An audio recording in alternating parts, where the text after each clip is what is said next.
ಪ್ರಿಯ ವಿದ್ಯಾರ್ಥಿಗಳೇ, ಇವತ್ತು ದೈಹಿಕ ಶಿಕ್ಷಣದಲ್ಲಿ ಮೊದಲೇ ತಿಳ್ಕೊಂಡ್ರ ಹಾಗೆ ಅಧ್ಯಾಯ 2 ವಾಲಿಬಾಲ್ ಆಟದ ಬಗ್ಗೆ ಇವತ್ತು ತಿಳ್ಕೊಳ್ಳೋಣ. ವಾಲಿಬಾಲ್ ಆಟದ ಬಗ್ಗೆ ಏನೇನಿದೆ, ಅಂಕಣ ಎಷ್ಟಿದೆ, ಆಮೇಲೆ ಅದರ ನಾವು ಉಪಕರಣಗಳು ಯಾವ್ಯಾವ ಎಂಬುದ್ರ ಬಗ್ಗೆ ತಿಳ್ಕೊಳ್ಳೋಣ.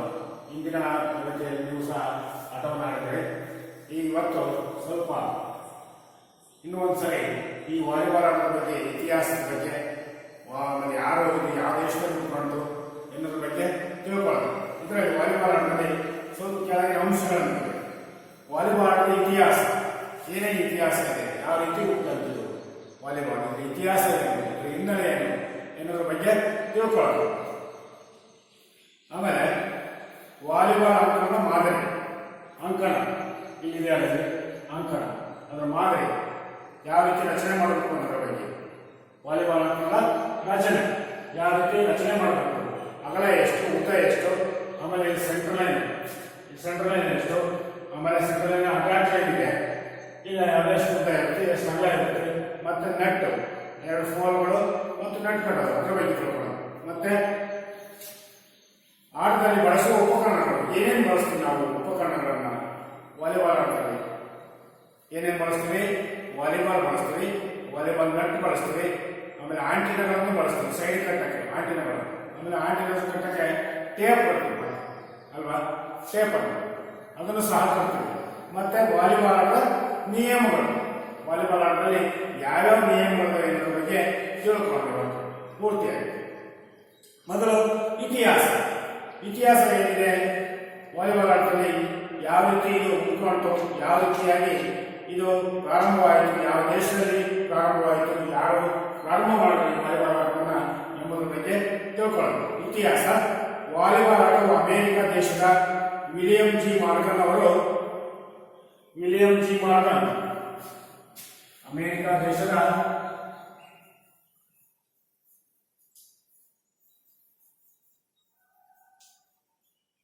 ವಿಲಿಯಂ ಜಿ ಮಾರ್ಗನ್ ಎಂಬುವರು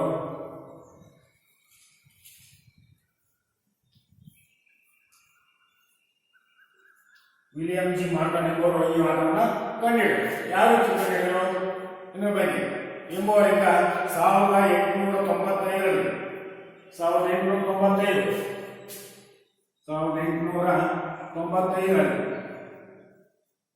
ಈ ಆಟವನ್ನು ಪ್ರಾರಂಭ ಮಾಡಿದರು.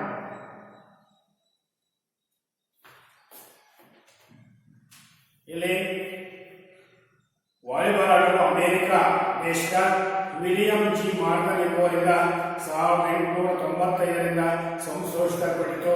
ನೋಡಿ, ಅಮೆರಿಕ ದೇಶದವರಾದ ವಿಲಿಯಂ ಜಿ ಮಾರ್ಗನ್ ಅವರು 1895ರಲ್ಲಿ ಈ ಆಟವನ್ನು ಸಂಶೋಧನೆ ಮಾಡಿದರು. ಯಾವ ಆಟ? ವಾಲಿಬಾಲ್ ಆಟವನ್ನು ಸಂಶೋಧನೆ ಮಾಡಿದರು.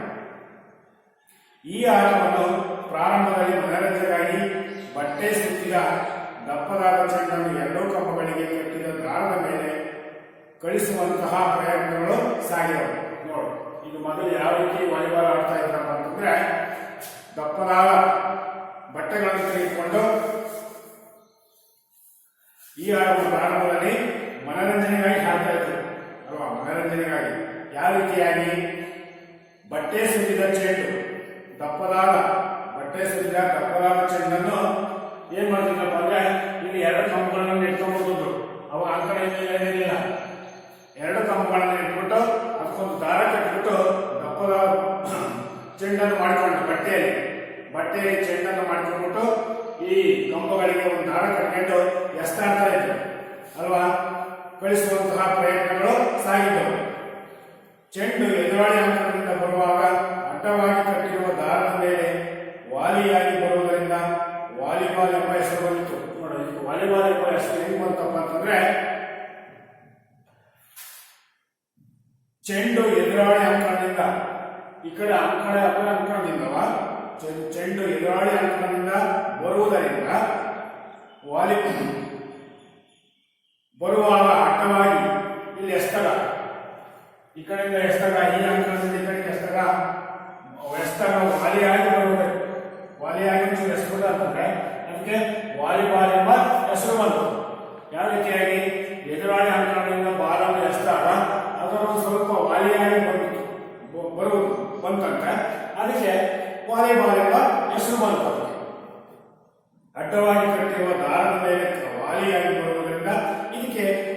ವಾಲಿಬಾಲ್ ಎಂದು ಹೆಸರು ಬಂದಿತು. ಈ ಆಟವು ಓಲಿಯೋ ಮೆಸಾಚುಸೆಟ್ಸ್ ಎಂಬಲ್ಲಿ 9ನೇ ಫೆಬ್ರವರಿ 1892ರಲ್ಲಿ ಪ್ರಾರಂಭವಾಯಿತು. ನೋಡಿ, ಈ ಆಟವು ಕರೆಕ್ಟಾಗಿ ಏನಾಯ್ತು, ಓಲಿಯೋ ಮೆಸಾಚುಸೆಟ್ಸ್ ಎಂಬಲ್ಲಿ 9ನೇ ಫೆಬ್ರವರಿ 1895ರಲ್ಲಿ ಪ್ರಾರಂಭವಾಯಿತು. ಓಲಿಯೋ ಮೆಸಾಚುಸೆಟ್ಸ್ ಎಂಬಲ್ಲಿ 1895ರಲ್ಲಿ ಪ್ರಾರಂಭವಾಯಿತು. ಈ ಆಟದ ಮೊದಲ ಹೆಸರು ಮಿಂಟೋನೆಟ್ ಆಗಿತ್ತು. ಈ ವಾಲಿಬಾಲ್ ಹಿಂದೆ ಇದಕ್ಕೆ ಹೆಸರು ಏನಪ್ಪ ಆಯಿತು ಅಂತಂದ್ರೆ ಮಿಂಟೋನೆಟ್ ಎಂಬ ಹೆಸರಿತ್ತು ಮೊದಲು. ಯಾವುದಕ್ಕೆ? ಈ ವಾಲಿಬಾಲ್ಗೆ ಮಿಂಟೋನೆಟ್ ಎಂಬ ಹೆಸರಿತ್ತು.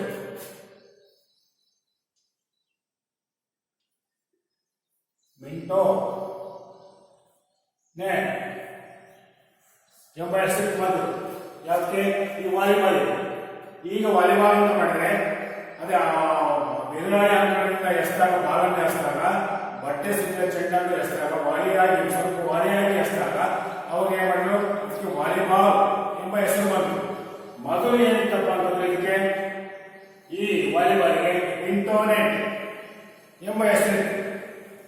ಈ ಆಟದ ಹೆಸರನ್ನು ವಾಲಿಬಾಲ್ ಎಂದು 1896ರಲ್ಲಿ ಸ್ಪ್ರಿಂಗ್ ಫೀಲ್ಡ್ನ ಡಾಕ್ಟರ್ ಆಲ್ಸ್ಫ್ರೆಡ್ ಅವರು ಬದಲಾಯಿಸಿದರು.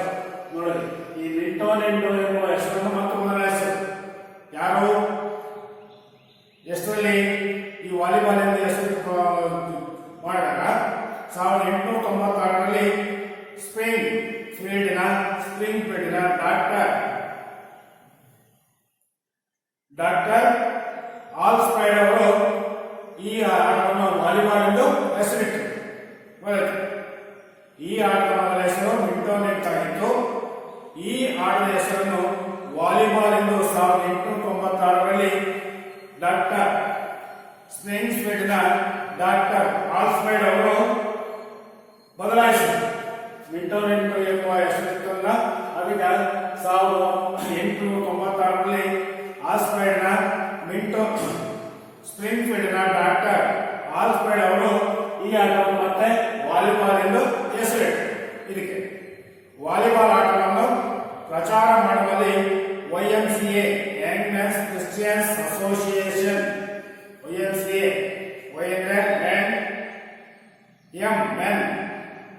MNC Christians association YMCA Young man Christians association ಸಂಸ್ಥೆ ಪ್ರಮುಖ ಪಾತ್ರ ವಹಿಸುತ್ತದೆ.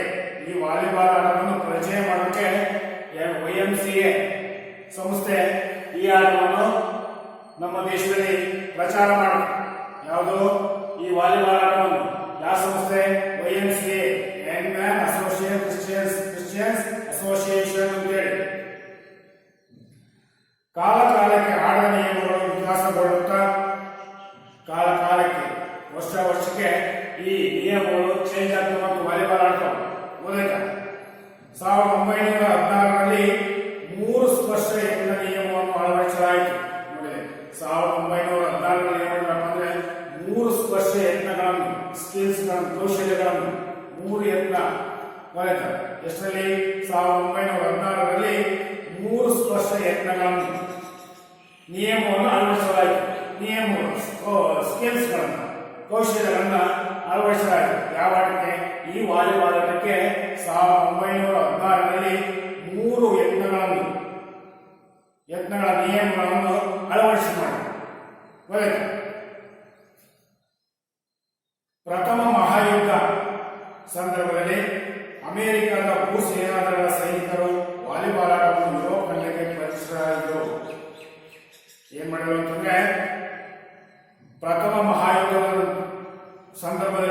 ಯುದ್ಧದ ಸಂದರ್ಭದಲ್ಲಿ ಏನ್ ಮಾಡಿದ್ರಪ್ಪ ಅಂತಂದ್ರೆ ಅಮೆರಿಕದ ಭೂಸೇನಾದಳವರು ಸೈನಿಕರು ಏನ್ ಮಾಡಿದ್ರು? ವಾಲಿಬಾಲ್ ಆಟವನ್ನು ಯುರೋಪ್ ಖಂಡಕ್ಕೆ ಪರಿಚಯ ಮಾಡಿದ್ರು.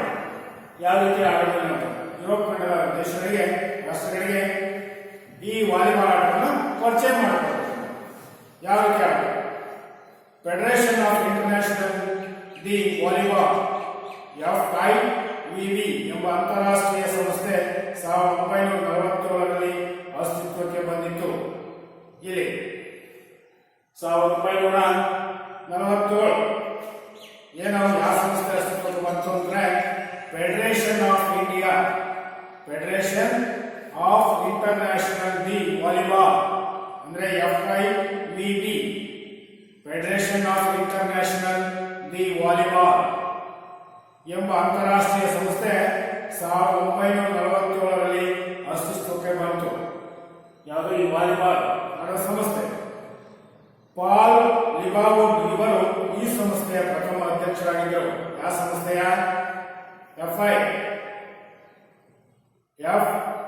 FIVB ಸಂಸ್ಥೆಯ ಅಂತಾರಾಷ್ಟ್ರೀಯ ಸಂಸ್ಥೆಯ ಅಧ್ಯಕ್ಷರು ಯಾರಾಗಿದ್ರಪ್ಪ ಅಂದ್ರೆ ಪಾಲ್ ಲಿಬಾವುಡ್ ಅವರು. ಇವರು ಈ ಸಂಸ್ಥೆಯ ಪ್ರಥಮ ಅಧ್ಯಕ್ಷರಾಗಿದ್ದರು. 1964ರ ಟೋಕಿಯೋ ಒಲಿಂಪಿಕ್ಸ್ ನಲ್ಲಿ ಈಗ ನಡೀತಾ ಇದೆಯಲ್ಲ ಅಲ್ವಾ, ಈಗ ನಡೀತಾ ಇದೆ ಟೋಕಿಯೋದಲ್ಲಿ ಒಲಿಂಪಿಕ್ ಕ್ರೀಡೆಗಳು ನಡೀತಾ ಇದ್ದಾವೆ ಇವಾಗ. ಆ ದೇಶದಲ್ಲಿ 1964ರ ಟೋಕಿಯೋ ಒಲಿಂಪಿಕ್ಸ್ ನಲ್ಲಿ ಅಧಿಕೃತವಾಗಿ ವಾಲಿಬಾಲ್ ಆಟವನ್ನು ಸೇರ್ಪಡೆಗೊಳಿಸಲಾಯಿತು. ಎಷ್ಟರಲ್ಲಿ? 1964ರ ಟೋಕಿಯೋ ಒಲಿಂಪಿಕ್ಸ್ ನಲ್ಲಿ ಈ ವಾಲಿಬಾಲ್ ಆಟವನ್ನು ಅಧಿಕೃತವಾಗಿ ಸೇರ್ಪಡೆಗೊಳಿಸಲಾಯಿತು. ಮೊದಲು ಒಲಿಂಪಿಕ್ ಆಟದಲ್ಲಿ ಇರಲಿಲ್ಲ, ಸೇರ್ಪಡೆ ಮಾಡಲಿಲ್ಲ.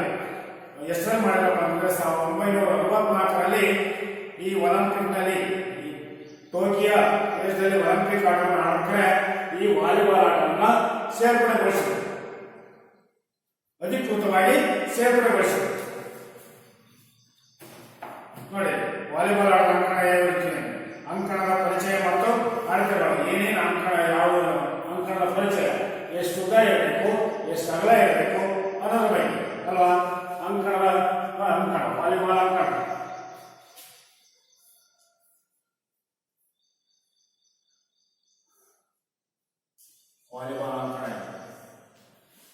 ವಾಲಿಬಾಲ್ ಅಂಕಣದಲ್ಲಿ ಏನೇನು ಮಾಡಬೇಕು, ಯಾವ ರೀತಿ ರಚನೆ ಮಾಡಬೇಕು ವಾಲಿಬಾಲ್ ಅಂಕಣ. ಉದ್ದ 18 ಮೀಟರ್ ಇರುತ್ತೆ. ಇದು ಉದ್ದ ಇಲ್ಲಿಂದ ಇಲ್ಲಿಗೆ 18 ಮೀಟರ್ ಇದೆ. ಅಗಲ 9 ಮೀಟರ್. ಗೊತ್ತಾಯ್ತಾ? ಇದು centre line. Volleyball centre line. ಇವು ಎರಡು ಅಟ್ಯಾಕ್ ಲೈನ್. ಈ ಕಡೆ 3 ಮೀಟರ್ ಇರುತ್ತೆ, ಈ ಕಡೆ 3 ಮೀಟರ್. ಇನ್ನು ಉಳಿದ ಭಾಗ 6 ಮೀಟರ್ ಇರುತ್ತೆ. ಅಲ್ಲಿಗೆ 9 ಮೀಟರ್. ಸೆಂಟರ್ ಲೈನ್ ಇಂದ ಕೊನೆಗೆ 9 ಮೀಟರ್. ಈ ಕಡೆ ಸೆಂಟರ್ ಲೈನ್ ಇಂದ ಈ ಕಡೆ ಕೊನೆಗೆ 9 ಮೀಟರ್. ಅಲ್ಲಿಗೆ ಒಟ್ಟು 18 ಮೀಟರ್ ಉದ್ದ ಇರುತ್ತೆ. ಆಮೇಲೆ ಅಗಲ ಅದೇ 9 ಮೀಟರ್ ವಾಲಿಬಾಲ್. ಆಮೇಲೆ ಸೆಂಟ್ರಲ್ ಲೈನ್ ಇಂದ ಅಟ್ಯಾಕ್ ಲೈನ್ ಅಂತ ಮಾಡಿರ್ತಾರೆ. ಈ ಅಟ್ಯಾಕ್ ಲೈನ್ ಸೆಂಟ್ರಲ್ ಲೈನ್ ಇಂದ 3 ಮೀಟರ್ ಅಂತರ ಇರುತ್ತೆ. ಇಲ್ಲಿ ಸೆಂಟ್ರಲ್ ಲೈನ್ ಇಂದ ಇಲ್ಲಿ 3 ಮೀಟರ್ ಅಟ್ಯಾಕ್ ಲೈನ್. ಇನ್ನು ಉಳಿದ ಭಾಗ 6 ಮೀಟರ್ ಮತ್ತು ಇಲ್ಲಿ ಉಳ್ಕೊಂತೀವಿ ಅಲ್ವಾ. ಇದು 6 ಮೀಟರ್. ಮತ್ತೆ ಈ ರೀತಿಯಾಗಿ ಅಂಕಣವನ್ನು ರಚನೆ ಮಾಡಬೇಕು. ಉದ್ದ 18 ಮೀಟರ್, ಅಗಲ 9 ಮೀಟರ್. ಇಲ್ಲಿ ಸೆಂಟ್ರಲ್ ಲೈನ್ ಇಂದ ಅಟ್ಯಾಕ್ ಲೈನ್ 3 ಮೀಟರ್ ಅಂತರ ಇರಬೇಕು. ಅಟ್ಯಾಕ್ ಲೈನ್ ಇಷ್ಟು ಇದು ಅಂಕಣದ ರಚನೆ ಆಗಿದೆ. ನೋಡಿ, ನಿಮ್ಮ ಪುಸ್ತಕದಲ್ಲಿ ಇದೆ ನೋಡಿ ಅಂಕಣ ಎಷ್ಟು ಉದ್ದ, ಎಷ್ಟು ಅಗಲ, ಯಾವ ರೀತಿಯಾಗಿ ಅಂಕಣ ರಚನೆ ಮಾಡಿದ್ದಾರೆ. ವಾಲಿಬಾಲ್ ಆಟವನ್ನು 18 ಮೀಟರ್ ಉದ್ದ ಹಾಗೂ 9 ಮೀಟರ್ ಅಗಲದ ಅಂಕಣದಲ್ಲಿ ಆಡಲಾಗುತ್ತದೆ. ನೋಡಿ, ವಾಲಿಬಾಲ್ ಆಟವನ್ನು 18 ಮೀಟರ್ ಉದ್ದ ಇರಬೇಕು. ಇವಾಗ 18 ಮೀಟರ್ ಉದ್ದ ಹಾಗೂ 9 ಮೀಟರ್ ಅಗಲದ ಅಂಕಣದಲ್ಲಿ ಆಡಲಾಗುತ್ತದೆ ಅಲ್ವಾ. 18 ಮೀಟರ್ ಉದ್ದ ಇರಬೇಕು, ಅಗಲ 9 ಮೀಟರ್ ಇರಬೇಕು. ಸೆಂಟ್ರಲ್ ಲೈನ್ ಮತ್ತೆ ಅಟ್ಯಾಕ್ ಲೈನ್ 3 ಮೀಟರ್ ಅಂತರ ಇರಬೇಕು. ಆ ಕಡೆಗೂ ಈ ಕಡೆ ಅಂಕಣಗಳು, ಈ ಕಡೆ ಅಂಕಣಗಳು. ಸೆಂಟ್ರಲ್ ಲೈನ್ ಇಂದ 3 ಮೀಟರ್ ಅಟ್ಯಾಕ್ ಲೈನ್ ಅಂತರ ಇರಬೇಕು ಅಲ್ವಾ. మరి ನೀನೇ ಅಂಕಣದ ಉದ್ದ ಎಷ್ಟೆಷ್ಟು ಇರಬೇಕು? ಈ ವಾಲಿಬಾಲ್ ಅಂಕಣದ ಉದ್ದ ಎಷ್ಟೆಷ್ಟು ಇರಬೇಕು? ಉದ್ದ ಎಷ್ಟು, ಅಗಲ ಎಷ್ಟು? ಹೇಳು ಕರೆಕ್ಟ್. ಉದ್ದ 18 ಮೀಟರ್, ಅಗಲ 9 ಮೀಟರ್. ಆಮೇಲೆ ಇಲ್ಲಿ ಸೆಂಟ್ರಲ್ ಲೈನ್ ಎಷ್ಟಿದೆ, ಅಟ್ಯಾಕ್ ಲೈನ್ ಎಷ್ಟೆಷ್ಟು ಇರುತ್ತೆ? ಹೇಳ ಅದನ್ನೇ ಎಷ್ಟು ಹೇಳ್ತಾರ ಅದನ್ನೇ 18 ಮೀಟರ್ ಉದ್ದ ಇರಬೇಕು, 9 ಮೀಟರ್ ಅಗಲ ಇರಬೇಕು. ಈ ರೀತಿಯಾಗಿ ಅಂಕಣವನ್ನು ರಚನೆ ಮಾಡಬೇಕು. ಮತ್ತೆ ಅಂಕಣವನ್ನು 9 x 9 ಮೀಟರ್ಗಳ 2 ಭಾಗಗಳಾಗಿ ವಿಂಗಡಿಸಲಾಗಿದೆ. ಇದೆ ಇಲ್ಲಿಂದ 9 ಮೀಟರ್, ಇಲ್ಲಿಂದ ಇಲ್ಲಿಗೆ 9 ಮೀಟರ್, ಈ ಸೆಂಟರ್ ಲೈನಿಂದ ಕೊನೆಗೆ 9 ಮೀಟರ್, ಮತ್ತೆ ಈ ಸೆಂಟರ್ ಲೈನಿಂದ ಈ ಕಡೆಗೆ 2 ವಿಭಾಗಗಳಾಗಿ ಅಂಕಣವನ್ನು ರಚನೆ ಮಾಡಿದೆ ಅಲ್ವಾ. 2 ವಿಭಾಗಗಳಾಗಿ ಅಂಕಣವನ್ನು ರಚನೆ ಮಾಡಿದೆ. ಈ ಕಡೆ 9 ಮೀಟರ್, ಈ ಕಡೆ 9 ಮೀಟರ್, ಎರಡೂ ಸೇರಿಬಿಟ್ಟು 18 ಮೀಟರ್ ಉದ್ದ ಅಲ್ವಾ. ನೋಡ್ಕೊಳ್ಳಿ. ಮತ್ತೆ ಅಂಕಣವನ್ನು 9 x 9 ಮೀಟರ್ಗಳ 2 ಭಾಗಗಳಾಗಿ ವಿಂಗಡಿಸಲಾಗಿದೆ. ಮಧ್ಯಗೆರೆಯಿಂದ 2 ಕಡೆಯ ಅಂಕಣಕ್ಕೆ 3 ಮೀಟರ್ ಇರುವಂತೆ ಅಥವಾ ಕೊನೆಯ ಗೆರೆಯಿಂದ 6 ಮೀಟರ್ ದೂರಕ್ಕೆ ಒಂದು ಗೆರೆಯನ್ನು ನಿರ್ಮಿಸಲಾಗುವುದು. ನಾನು ಹೇಳಿದ ಈ ಮಧ್ಯಗೆರೆಯಿಂದ ಇಲ್ಲಿ 3 ಮೀಟರ್ ಅಂತರ ಅಟ್ಯಾಚ್ ಲೈನ್ ಅಂತ ಇದಕ್ಕೆ ಅಲ್ವಾ. ಇನ್ನು ಉಳಿದ ಭಾಗ 6 ಮೀಟರ್, ಅಲ್ಲಿಗೆ 3 x 6 ಅಲ್ಲಿಗೆ 9 ಮೀಟರ್ ಆಯ್ತು ಅಲ್ವಾ. ಒಂದು ಅಂಕಣ ಯಾವುದು ಒಂದು ಭಾಗ, ಇನ್ನೊಂದು ಭಾಗಕ್ಕೂ ಅಷ್ಟೇ ಇಲ್ಲಿ ಅಲ್ವಾ. ಮಧ್ಯಗೆರೆಯಿಂದ 3 ಮೀಟರ್ ಅಂಕಣವನ್ನು ಒಂದು ಗೆರೆಯನ್ನು ಗುರುತು ಮಾಡಬೇಕು, ಅದಕ್ಕೆ ಅಟ್ಯಾಚ್ ಲೈನ್ ಅಂತ ಹೇಳ್ತೀವಿ. ಇನ್ನು ಉಳಿದ ಭಾಗ 6 ಮೀಟರ್ ಇರ್ತದೆ, ಅಂತರ ಇರ್ತದೆ. ಅದೇ ರೀತಿಯಾಗಿ ಇರುವಂತೆ ಅಥವಾ ಕೊನೆಯ ಗೆರೆಯಿಂದ 6 ಮೀಟರ್ ದೂರಕ್ಕೆ ಒಂದು ಗೆರೆಯನ್ನು ನಿರ್ಮಿಸಲಾಗುವುದು. ಈ ಗೆರೆಗೆ ಆಕ್ರಮಣ ಗೆರೆ ಎಂದು ಕರೆಯಲಾಗುವುದು. ಈಗ ಹೇಳಿದ ಹಾಗೆ ಈ ಮಧ್ಯ ಸೆಂಟರ್ ಲೈನಿಂದ ಈ ಲೈನಿಗೆ ಇದಕ್ಕೆ ಆಕ್ರಮಣ ಗೆರೆ, ಅಟ್ಯಾಚ್ ಲೈನ್ ಅಲ್ವಾ. ಆಕ್ರಮಣ ಗೆರೆ ಅಂದ್ರೆ ಅಟ್ಯಾಚ್ ಲೈನ್ ಅಂತ ಹೇಳಿ ಕರೀತಾರೆ, ಆಕ್ರಮಣ ಗೆರೆ ಎಂದು ಕರಿತೀವಿ. ಈ ಗೆರೆಗಳು ಪ್ರತಿಯೊಂದು ಅಂಕಣವನ್ನು ಮುಂಭಾಗ ಹಾಗೂ ಹಿಂಭಾಗದ ಕ್ಷೇತ್ರಗಳನ್ನು ವಿಂಗಡಿಸುತ್ತದೆ. ನೋಡಿ, ಈ ಗೆರೆಗಳನ್ನು ಏನ್ ಮಾಡ್ತಾರೆ, ಗೆರೆಗಳ ಪ್ರತಿಯೊಂದು ಅಂಕಣವನ್ನು ಮುಂಭಾಗ ಹಾಗೂ ಹಿಂಭಾಗ ಕ್ಷೇತ್ರಗಳೆಂದು ವಿಂಗಡಿಸುತ್ತೇವೆ. ಮುಂಭಾಗ ಮತ್ತು ಹಿಂಭಾಗ ಎಂದು ಕ್ಷೇತ್ರಗಳೆಂದು ವಿಂಗಡಿಸುತ್ತೇವೆ. ಈ ಅಕ್ರಮ ಗೆರೆಗಳ ಎರಡೂ ಬದಿಯಲ್ಲಿ 1.75 ಮೀಟರ್ ಉದ್ದ ವಿಸ್ತರಿಸಿದ ಗೆರೆ ಇರುತ್ತದೆ. ಅಂದ್ರೆ ಆಕ್ರಮಣದ ಗೆರೆಗಳ ಎರಡೂ ಬದಿಯಲ್ಲಿ 1.75 ಮೀಟರ್, ಈ ಬದಿಯಲ್ಲಿ ಈ ಕಡೆ ಬದಿಯಲ್ಲಿ 1.75 ಮೀಟರ್ ಅಲ್ವಾ.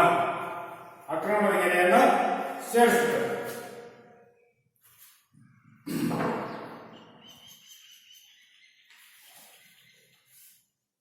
ಅದೇ ರೀತಿಯಾಗಿ ನಂತೆ ಗೆರೆಗಳನ್ನು 20 ಸೆಂಟಿಮೀಟರ್ ಅಂತರದಲ್ಲಿ ನಿರ್ಮಿಸುವುದು. ಅದೇ ಪ್ರಕಾರ 2 ಸೈಡ್ ಲೈನ್ಗಳನ್ನು 20 ಸೆಂಟಿಮೀಟರ್ ಅಂತರದಲ್ಲಿ ಅಂದರೆ 15 ಸೆಂಟಿಮೀಟರ್ನ ರೇಖೆಗಳ ಸಹಾಯದಿಂದ ವಿಸ್ತರಿಸಲ್ಪಡುತ್ತದೆ. ಈ ಕ್ಷೇತ್ರವನ್ನು ಸರ್ವಿಸ್ ಕ್ಷೇತ್ರ ಎಂದು ಕರೆಯಲಾಗುವುದು. ಇಲ್ಲಿ ಇದನ್ನ ಸರ್ವಿಸ್ ಕ್ಷೇತ್ರ ಈ ರೀತಿಯಾಗಿ ಏನಂತಾರೆ,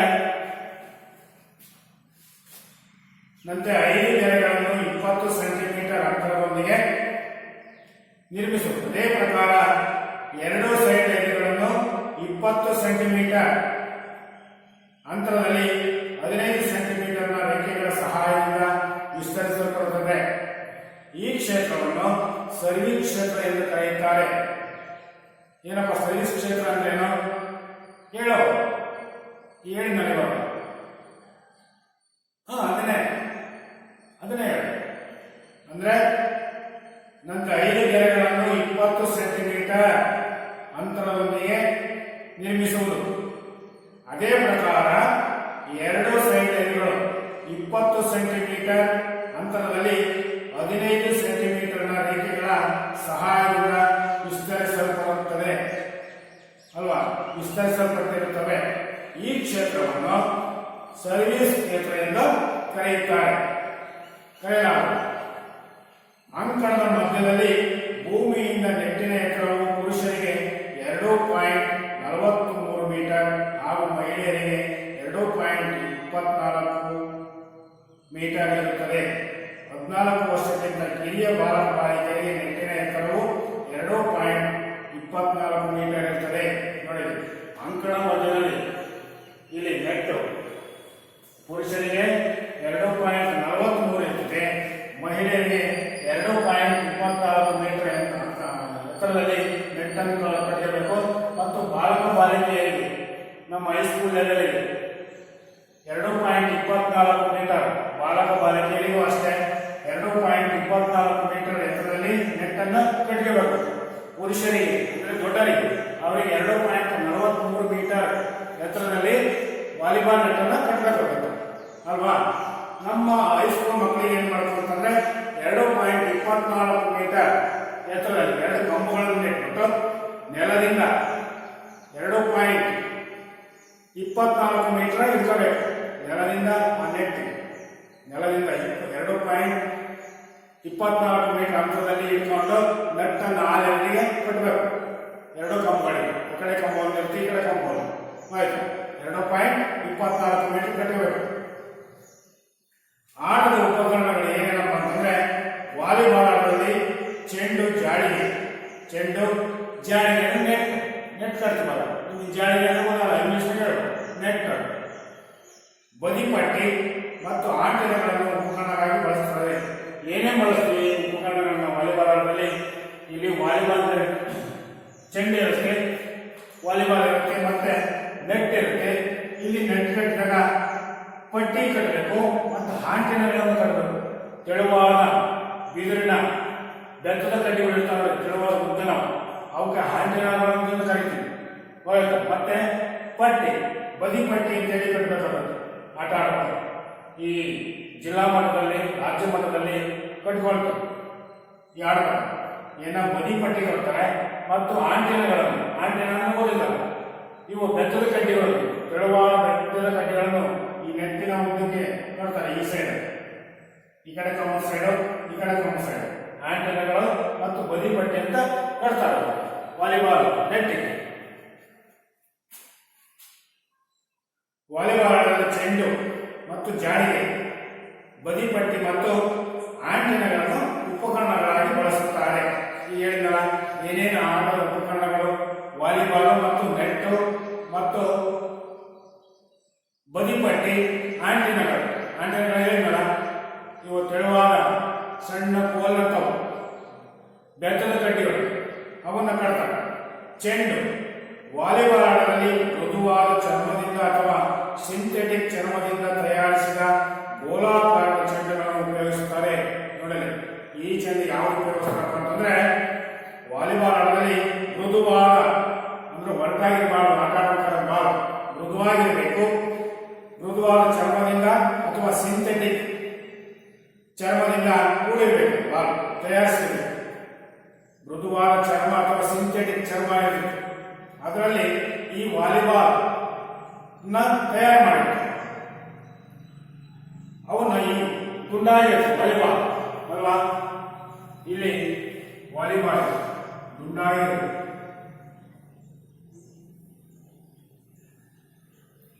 ಇದು ಮೃದುವಾದ ಚರ್ಮ ಅಥವಾ ಸಿಂಥೆಟಿಕ್ ಚರ್ಮದಿಂದ ತಯಾರು ಮಾಡಿರ್ತಾರೆ ಹೊರಗೆ ಈ ವಾಲಿಬಾಲ್.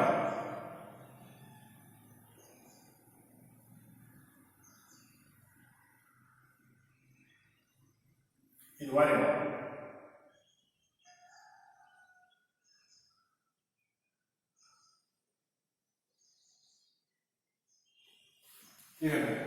ಮೃದುವಾದ ಚರ್ಮ ಅಥವಾ ಸಿಂಥೆಟಿಕ್ ಚರ್ಮದಿಂದ ತಯಾರು ಮಾಡಿರ್ತಾರೆ ವಾಲಿಬಾಲ್.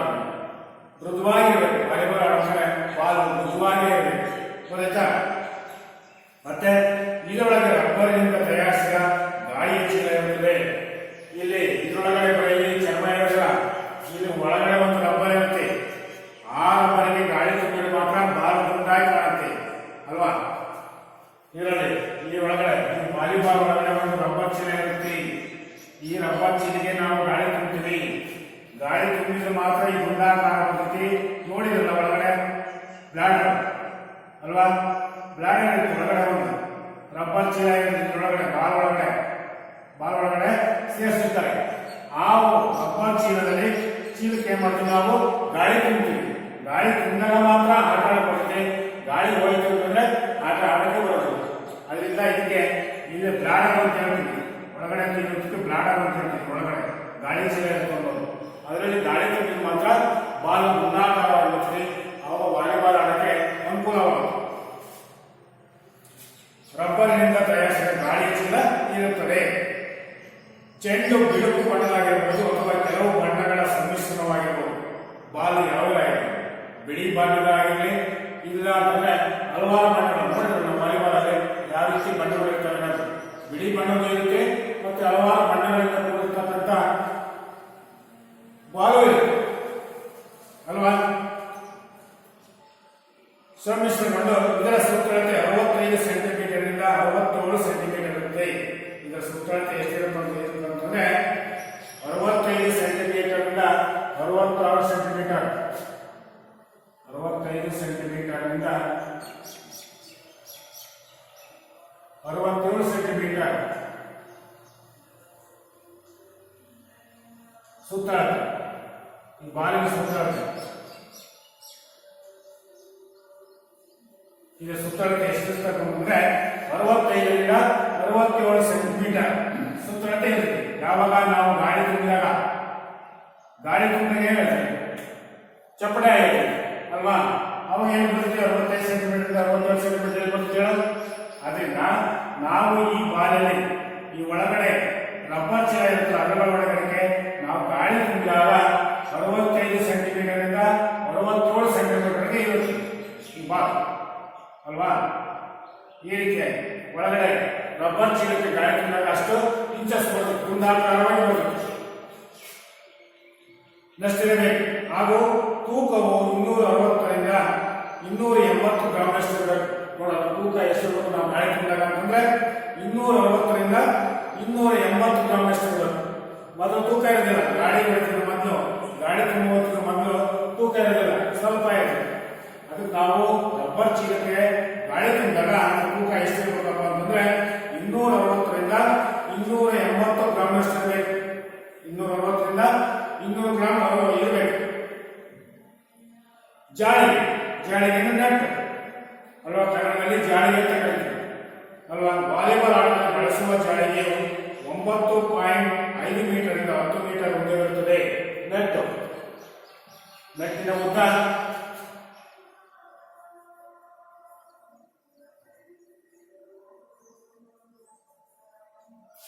ಎಷ್ಟು? 9.5 ಮೀಟರ್.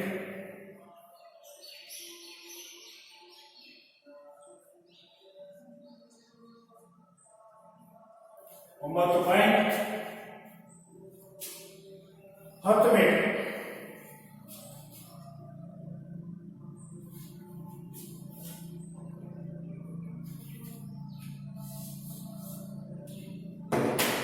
ಒಳಗೆ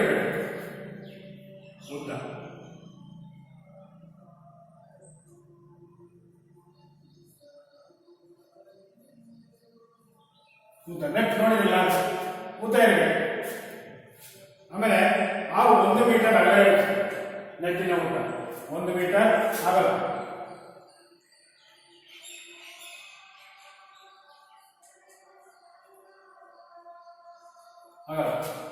ಈ ರೀತಿಯಾಗಿರುತ್ತೆ ನೆಟ್.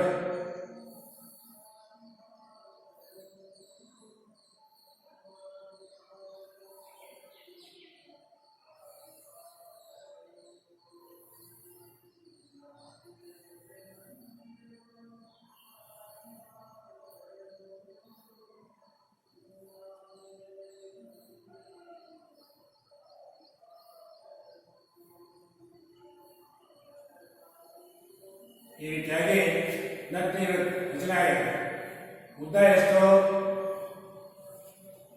ಉದ್ದ ಈ ನೆಟ್ಟಿನ ಉದ್ದ 9.5 ಮೀಟರ್ ನಿಂದ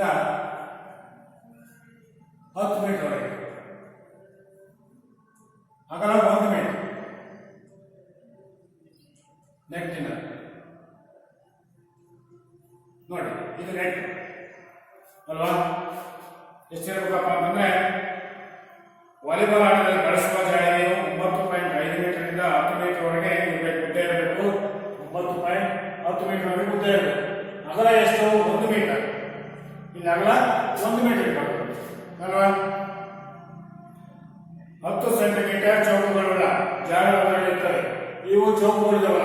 ಇವು 10 ಸೆಂಟಿಮೀಟರ್ ಇರುತ್ತೆ ಒಳಗಡೆ. ಇಲ್ಲಿ ಇವು 10 ಸೆಂಟಿಮೀಟರ್ ಚೌಕ ಇರುತ್ತೆ ಅಲ್ವಾ. ಅಗಲದ ಬಿಳಿ ಪಟ್ಟಿಯನ್ನು ನೆಟ್ಟಿನ ಉದ್ದಕ್ಕೂ ಹೊಲಿದಿರುತ್ತಾರೆ. ಇಲ್ಲೇ ಮಾತ್ರ ಒಂದು ಬಿಳಿ ಪಟ್ಟಿ ಹೊಲಿದಿರ್ತಾರೆ ನೆಟ್ಟಿಗೆ, ಮತ್ತೆ ಬಿಳಿ ಪಟ್ಟಿಯನ್ನು ಅಲ್ವಾ. ಇನ್ನೊಂದು ಬಿಳಿ ಪಟ್ಟಿಗೆ ಮತ್ತೆ ಹೊಲಿದಿರ್ತಾರೆ, ನಟ್ಟು ಕಿತ್ಕೋಬಾರ್ದು ಅಂತ ಹೇಳಿ. ಇಲ್ಲಿ ಬಿಳಿ ಪಟ್ಟಿ ಈ ರೀತಿಯಾಗಿ ಒಂದು ಬಿಳಿ ಪಟ್ಟಿಯನ್ನ ಅಲ್ಲಿಗೆ ಹಾಕಿರ್ತಾರೆ ಮೇಲಕ್ಕೂ ಕೆಳ.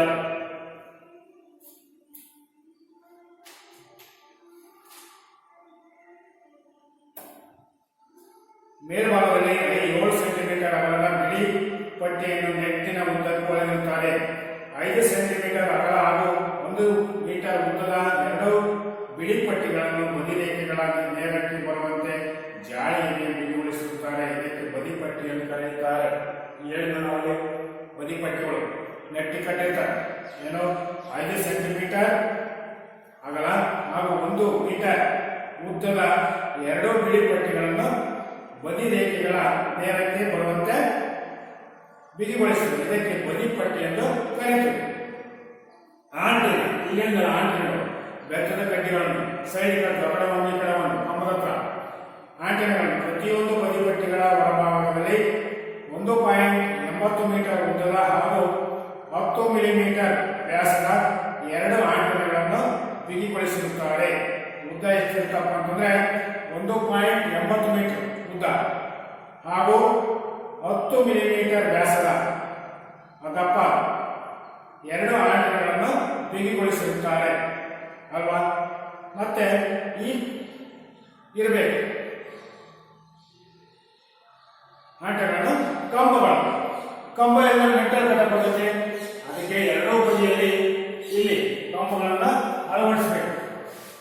ಇಲ್ಲಿ ಈ ಕಡೆ ಒಂದು ಕಂಬ ಅಲ್ವಾ. ಇಲ್ಲಿ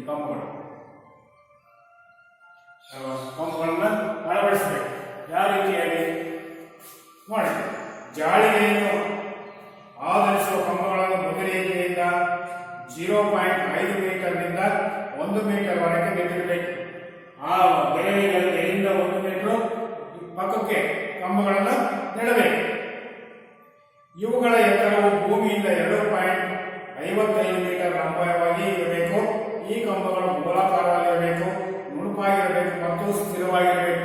ನೋಡಿ, ಎಂತೆಂಥವೂ ಕಂಬಗಳು ಇಡಂಗಿಲ್ಲ, ನುಣುಪಾಗಿರಬೇಕು ಮತ್ತೆ ಗೋಲಾಕಾರದಲ್ಲಿರಬೇಕು, ದುಂಡಗೆ ಅಲ್ವಾ. ನುಣುಪಾಗಿರಬೇಕು ಮತ್ತು ಸ್ಥಿರವಾಗಿರಬೇಕು. ಸುಮ್ಮನೆ ಅಂಥದ್ದು ಎತ್ತಿದ ತಕ್ಷಣ ಮುಟ್ಕೊಳ್ಳೋದು, ಆಟ ಆಡೋದು ಮುಟ್ಕೊಳ್ಳೋದು ಅಂತ ನುಣುಪಾಗಿರಬೇಕು ಮತ್ತೆ ಗೋಲಾಕಾರ ದುಂಡಾಕಾರ